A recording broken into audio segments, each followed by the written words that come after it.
Viewers, আসসালামু আলাইকুম। আমি আবির মাহমুদ আছি আপনাদের সাথে এবং আপনারা আছেন অনলাইন স্কুলে। আশা করছি আপনারা সবাই আল্লাহর অশেষ রহমতে অনেক ভালো আছেন। তো আজকের এই ক্লাসে আমরা শিখব কিভাবে সেমিকোলন ছাড়া প্রিন্ট করা যায়। ইয়েস, সেমিকোলন ছাড়া আপনি চাইলে একটা স্টেটমেন্ট প্রিন্ট করতে পারবেন, অ্যান্ড ইটস ভেরি ইজি। আমরা দুইটা ওয়ে দেখব কিভাবে দুইটা ওয়েতে আমরা সেমিকোলন ছাড়া একটা প্রিন্টএফ স্টেটমেন্টকে এক্সিকিউট করব। ওকে, তো আশা করছি শুনতেই ব্যাপারটা খুব ইন্টারেস্টিং লাগছে আপনাদের। চলুন শুরু করি।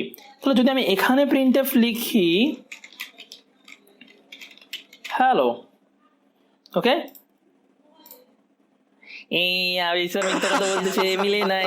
মিলে নাই। ব্যাপারটা মোটেও এরকম না। আমরা এখানে কখনো এভাবে লিখবো না, কারণ আমরা জানি এখানে একটা স্টেটমেন্ট দিতে গেলে অবশ্যই সেমিকোলন লাগে। So this is not the right way. আমরা যেটা দেখবো সেটা হচ্ছে, আমাদের গত ক্লাসে আমরা প্রি প্রসেসর ডিরেক্টিভ নিয়ে কথা বলেছি। যদি আপনি সেটি না দেখে থাকেন তাহলে উপরের আই বাটনে ক্লিক করে দেখে আসতে পারেন। সেটি ছিল আমরা কিভাবে মেইন ফাংশন ছাড়া প্রোগ্রাম রান করবো, সো ওটা দেখে আসতে পারেন চাইলে। এখন আমরা এখানে কি করবো, একটা প্রি প্রসেসর ডিরেক্টিভ দিয়ে দিব, রাইট? আমি এখানে যে কোনো নাম দিতে পারি, ধরুন নাম দিলাম এক্স, দেন আমি সেই স্টেটমেন্টটা এখানে দিয়ে দিলাম। যেটা প্রিন্টএফে আমি লিখবো সেটা আমি এখানে দিয়ে দিলাম। তাহলে প্রি প্রসেসর ডিরেক্টিভে এখানে দুইটা অংশ থাকে, একটা হচ্ছে ম্যাক্রো এবং এটা হচ্ছে সেই ম্যাক্রো এর ভ্যালিউ। ওকে, সো আমরা অনেক অঙ্কে দেখে থাকি, আমরা পাই এর মান এভাবে দিয়ে দিই, PI লিখে 3.1416 এখানে দিয়ে দিই। তখন আমরা কি করি, এই পাইকে প্রোগ্রামে ইউজ করতে পারি। একইভাবে আমরা প্রিন্ট এফ হ্যালো যে লেখাটা আছে পুরোটা আমরা এখানে দিয়ে দিলাম। তাহলে এটা কার ভ্যালু, এটা হচ্ছে এক্স এর ভ্যালু। ওকে, তাহলে আমরা এখন কি করব, এক্সটাকে এখানে জাস্ট লিখে দিব। ওকে, সো এখন দেখুন হ্যালো চলে আসছে আউটপুট। ঠিক আছে, তাহলে কি করলাম, জাস্ট প্রি প্রসেসর ডিরেক্টিভে আমি প্রিন্ট এফটাকে দিয়ে দিব এখানে, ব্যাস। তাহলে প্রি প্রসেসিভ ডিরেক্টরির মধ্যে আমি কি করব, প্রিন্ট এফটাকে দিয়ে দিব, শেষ। তাহলে আমরা কিন্তু সেমিকোলন ছাড়াই প্রিন্ট করে ফেললাম। এটা একটা ওয়ে। আরও একটা ওয়ে আছে, সেটা একটু আমরা এখন দেখি। তার আগে আমি একটু আপনাদেরকে ইফ নিয়ে কথা বলি।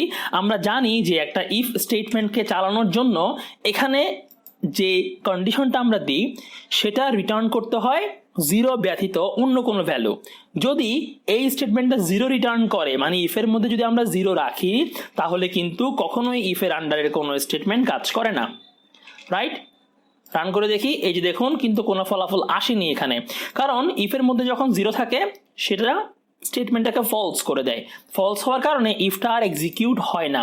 বাট যদি জিরো না হয়ে 1 হয়, এই যে দেখুন হ্যালো আসছে। যদি 1 না হয়ে 2 বা 3 হয়, তাহলেও দেখুন হ্যালো আসতেছে। তার মানে এখানে জিরো ব্যতীত অন্য কোনো সংখ্যা হলেই ইফ স্টেটমেন্টটা কাজ করে। আমি এখন যেটা করব সেটা হচ্ছে প্রিন্ট এফ বাবাজিকে আমি ইফের ভিতরে দিয়ে দিব। তাহলে যদি আমি সেটা ইফের মধ্যে দিয়ে দিই, দেখুন আমার কিন্তু সেমিকোলন লাগছে না, কারণ ইফের ভিতরে আমাদের এখানে সেমিকোলন দেওয়ার প্রয়োজন নেই। সো এই যে প্রিন্ট এফ স্টেটমেন্টটা আছে সে জিরো ব্যতীত যে কোনো একটা ভ্যালু রিটার্ন করে, যার কারণে ইফ স্টেটমেন্টটা ট্রু হয়। দ্যাটস ওয়াই আমি এখানে প্রিন্ট এফটা পেয়ে যাব হ্যালো। সো দেখুন আমি কিন্তু কোনো সেমিকোলন প্রিন্ট এফের শেষে ইউজ করিনি, তাও আমি কি পাচ্ছি, ফলাফলটা পেয়ে যাচ্ছি, প্রিন্ট এফটা আমি এক্সিকিউট করতে পারলাম। সো আই থিঙ্ক আপনারা বুঝতে পেরেছেন কিভাবে সেমিকোলন ছাড়া প্রিন্ট এফকে এক্সিকিউট করা যায়। সো কোনটা বেস্ট ওয়ে, হ্যাশ ডিফাইন নাকি ইফেরটা, সেটা আমাকে কমেন্ট বক্সে জানাবেন যে কোনটা বেস্ট ওয়ে।